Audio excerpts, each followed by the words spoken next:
and I'm done. So one of you two can go.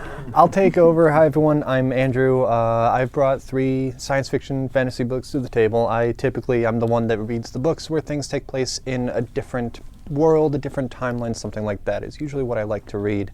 And I was putting together my books here, and I kind of heard from someone, okay, you're not allowed to talk about Gideon the Ninth, which is a book that I don't shut up about, so someone can ask me about that afterward. Ask me about my skeleton, says the button.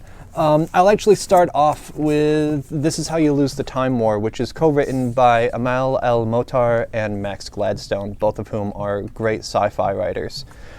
This one, instead of picking a certain kind of world to create, it goes all worlds. It's a time travel story where the 2 main characters, just referred to as Red and Blue, are agents on opposite sides of this time war, trying to take this timeline and have it go either one way or the other, and kind of being these agents working against each other.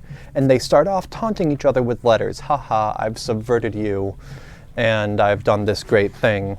Look upon my ruin and weep, kind of thing. And from that start of being very taunting, they begin to respect each other because they're clearly the top of their field on both sides. That respect turns to admiration, turns to love. It becomes a love story, which this was already kind of on my radar. And then someone said that, and I was like, okay, this just immediately moved to the top of my list. It is, out of the 3 that I have brought, it is probably the most literary. A lot of literary references. If you're not brushed up on your Percy Bysshe Shelley, that's totally fine. I had Google next to me, looking up as the characters are dropping references left and right to this point in time. When I'm talking about time travel, sometimes they'll be on Atlantis, sometimes they'll be in a space battle in the future, sometimes they're just, having a casual conversation next to the assassination of Caesar. So it's fun, the various spots that it takes place, and watching the characters kind of go from this antagonism to actually finding that they're the only ones that can help themselves and move forward together. So really enjoyed that one. This isn't hardcover, but does come out in paperback next month. So that is the first one that I brought. Yeah, it's gorgeous art, and again, the way that the format works is that each of the authors writes one perspective of one of the characters, and it goes back and forth each chapter. It says what someone's doing, and then actually reads a letter from the other character that they discover. So it's prose chapter and then a letter from a character's perspective, alternating back and forth. It was a really engaging way to read this novella, and I enjoyed how the letters themselves actually worked into the plot of the story as well. So from all different times and places, we'll settle in on one with Fate of the Fallen by Kade. This kind of takes your standard fantasy thing where there is a prophecy that the world is going to end, the dead are going to walk the earth, all light shall go away, except that there is one person who can save us, this one hero, this one protagonist. The very unfortunate thing is that in chapter 3, that hero dies. Spoiler alert. And it falls to his sidekick, who is the point of view character of the book, to actually try to move forward. Everyone says, well, the prophecy's kiboshed now. No, you can't do anything. The prophecy says we're all going to die, so what are you doing? He's like, well, I can't do nothing. My friend that I've known all my life, that's brothers in all things, he calls him, was going to do this thing. I'm going to pick up his banner and whatever else he has and try to do things.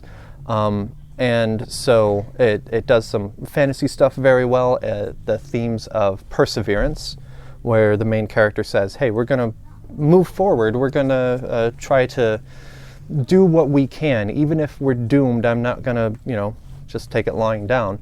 Versus people who are like, well, we're doomed, so why bother? And people who, whether it's related to that prophecy or not, people who will always persevere, and people who have at some weak point in their past not done so.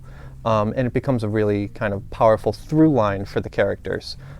This is the first in a trilogy, unlike the other 2 that are standalones. And I kind of can't wait to see where it goes.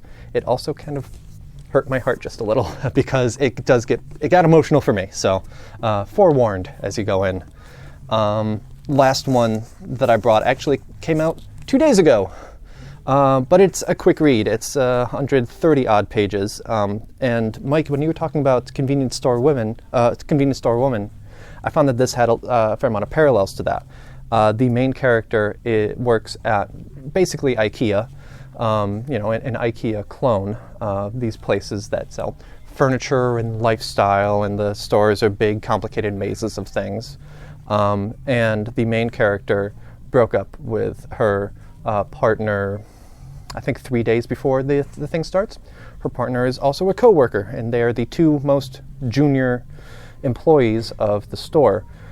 So it becomes sci-fi when a elderly customer gets lost in the store by traveling through a wormhole to another dimension where there's other versions of the store with things like carnivorous furniture.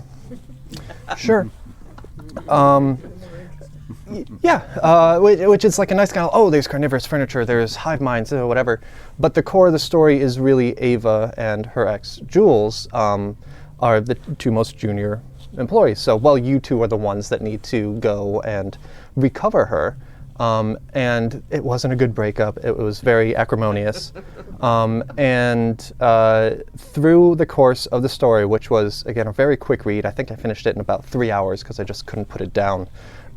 They go from just not being able to stand each other, not being able to be in each other's presence, to can we figure out how to be friends? We're not looking to get back together. We're not looking to rekindle our relationship, but maybe we can be friends and go forward because of the positive qualities that we did see in each other. I heard at one point that it's possible for two people to love each other but not be good relationship material, and that's what I'm seeing out of these two characters here. Ava's ex is non-binary, and that actually ends up kind of being a big motivator for Jules to kind of how do they see the world and how has the world impacted them. And so they're totally down for this dimension hopping, let's go because this world is awful to me. Maybe the carnivorous furniture has something going for it.